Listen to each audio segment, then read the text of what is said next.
What is going on, you guys? Alex here with Sportline, bringing you another Tesla video.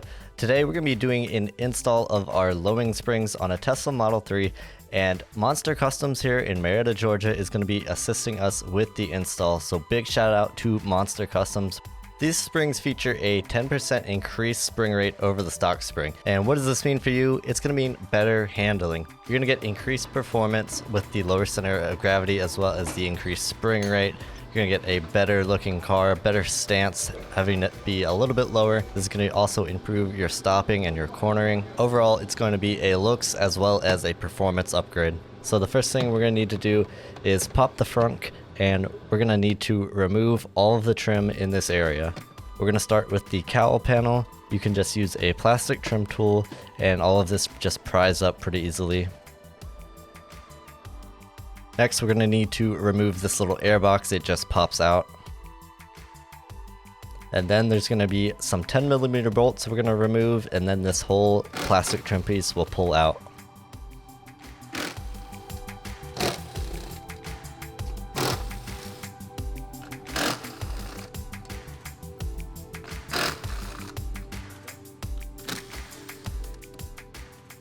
You're going to want to grab up front and firmly pull up to release it of the clips.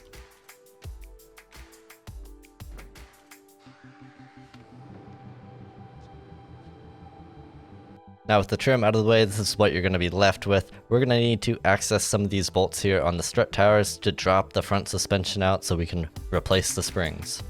We're just using a trim tool here to remove these plastic trim pieces on the strut towers. There are plastic clips holding them that we just need to pop out, and these will pop back in easily when we are reinstalling.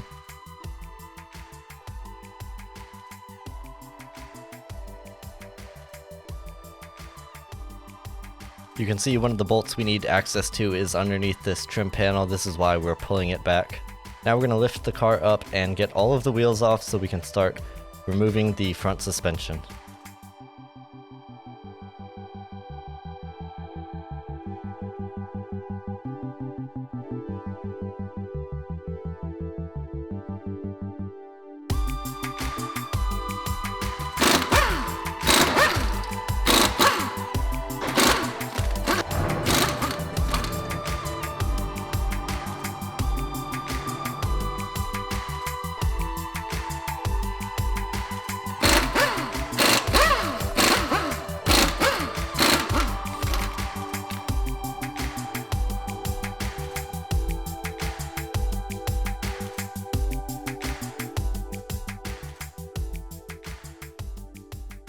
The first thing we're going to do with the wheels off up front, we're going to unclip the ABS wire and the brake line from the knuckle here, as we're going to be removing the whole front knuckle assembly from the vehicle, and we don't want to stress these.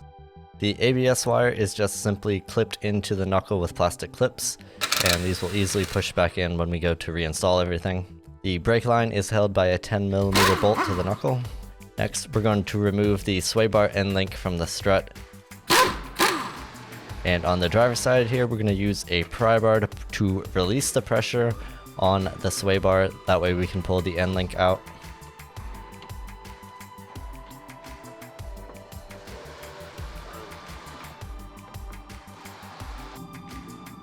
After that, we're going to remove the nut securing the outer tie rod to the knuckle, and we're going to pull the tie rod out of the knuckle. And we're going to go ahead and do all of this on both sides.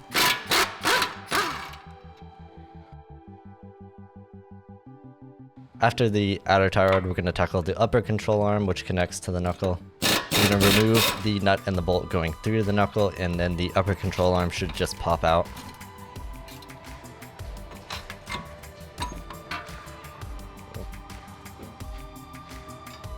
Now the only thing left holding this assembly in is the top bolts and this bottom nut and bolt here. We're going to go ahead and take the bottom out. And after this, we're going to drop the car down and remove the top nuts, and then the whole assembly should be free.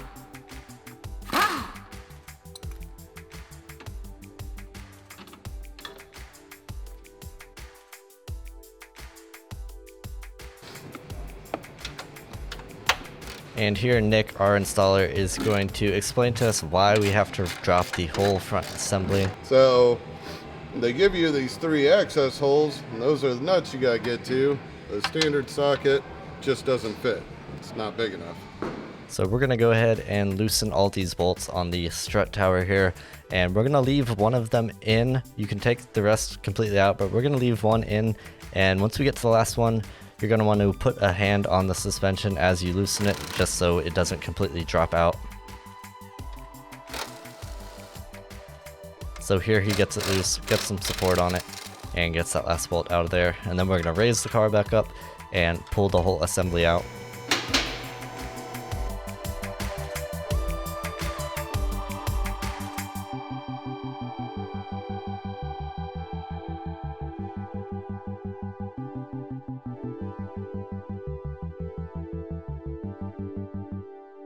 Now, once you get to this point, you're going to want to take these front strut assemblies to a workbench or a table or something like that, and we're going to remove the 3 nuts holding the top mount to the struts.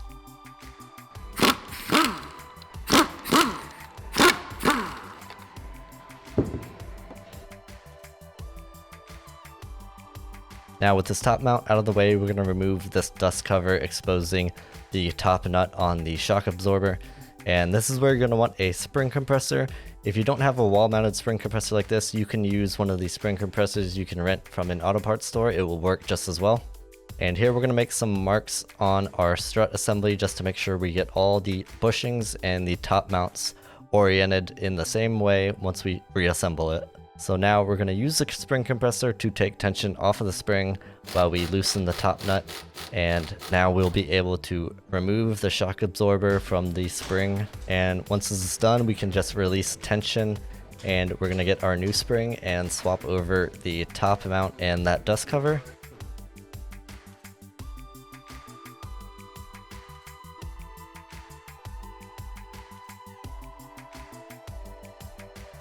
And then we're going to slide our shock absorber back up onto the new spring. So you will need to compress the new spring quite a bit to get the shock absorber all the way in there. Once you get the shock slid back into position and the rest of the top mount and bushing assembly, we're going to go ahead and thread the top nut on to hold everything together. And here he's going to make sure everything is lined up and then tighten down that top nut and release tension on the spring.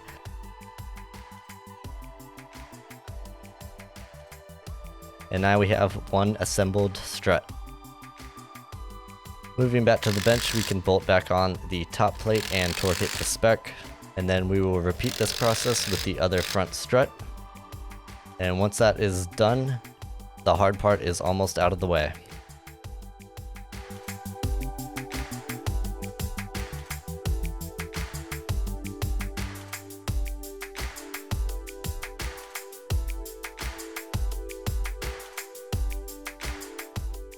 Once we get the front strut assemblies back into the vehicle, we're going to put the bottom bolt in through the shock and lower control arm, and this is just going to keep it from moving around too much while we're trying to get the top nuts in. It's just going to kind of hold everything in position.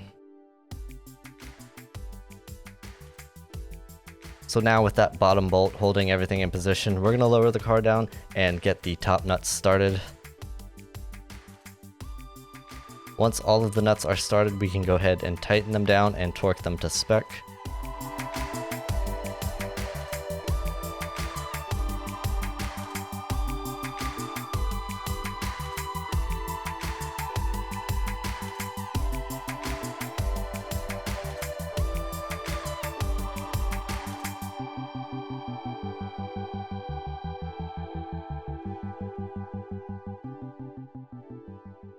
And once you're at this point, you can go ahead and reassemble the front area. We're going to go ahead and put the trim piece back in and the cowl, as well as the little plastic corner pieces we removed to access the strut towers. So we're basically going to completely reassemble the front trunk area at this time.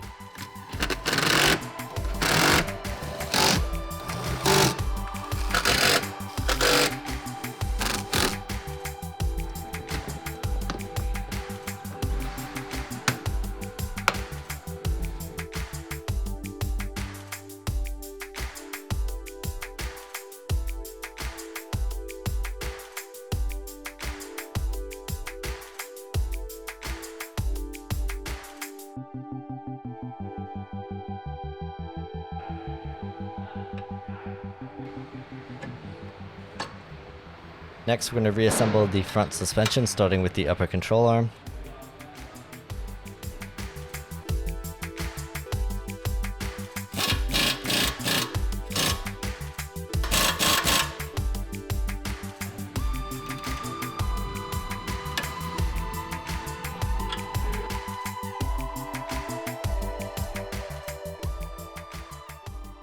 We're then going to get the sway bar end links back into place. Remember to use your pry bar here if you need to.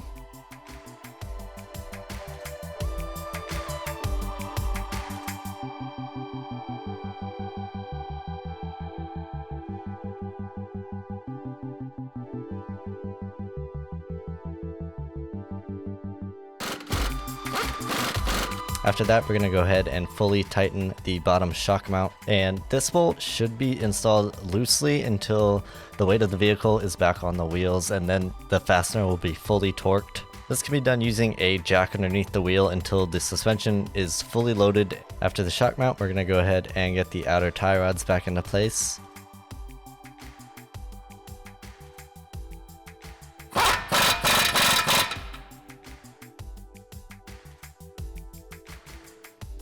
Next, we're going to reconnect the brake line and the ABS sensor wire. And then we're just going to double check all of our bolts that we removed, make sure everything is tight and back together as it should be. And then we will move on to the rear suspension, which will be a much simpler process than the front. Starting off, we're going to remove this 10mm fastener that holds a plastic cover that covers the spring bucket. Then we're going to remove the bolt going through the lower control arm into the shock.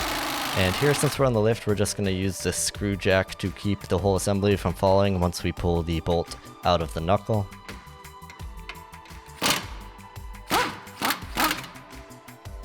Now with the bolt out of the knuckle, this whole spring seat area will be free to drop down, and you can push it down with your hand and pull the spring out at the same time.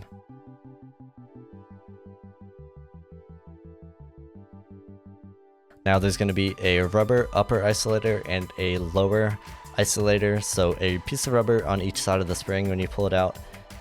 Make sure to replace that lower isolator if it came out with the spring before installing the new spring. You're going to want to make sure these little nubs are seated all the way through the spring bucket.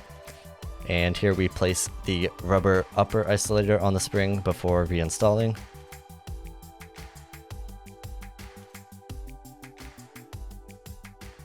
And installation is as simple as sliding the spring back into place.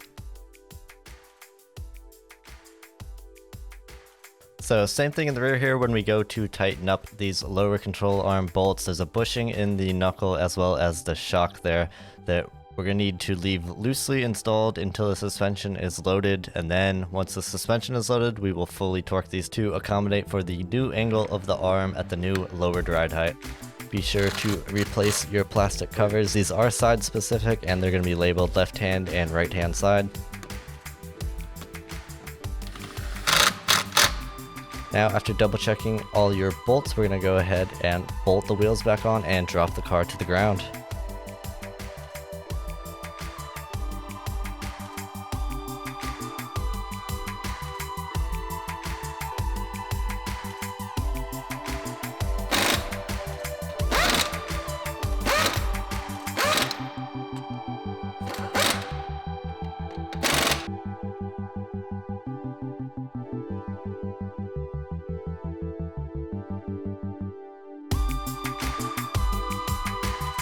On our Model 3 here, the lug nut torque spec is going to be 129 foot-pounds, so we're going to go ahead and torque all the lug nuts to 129 foot-pounds with the car on the ground.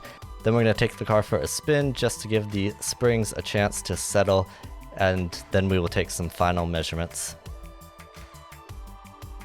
So as you can see, we're a solid inch lower than we were before, giving the car a nice sporty, aggressive stance and ride.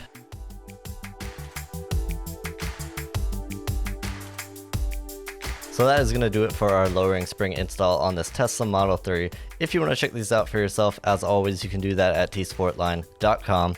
If you have any questions, be sure to leave those in the comments below. We'd be happy to answer them.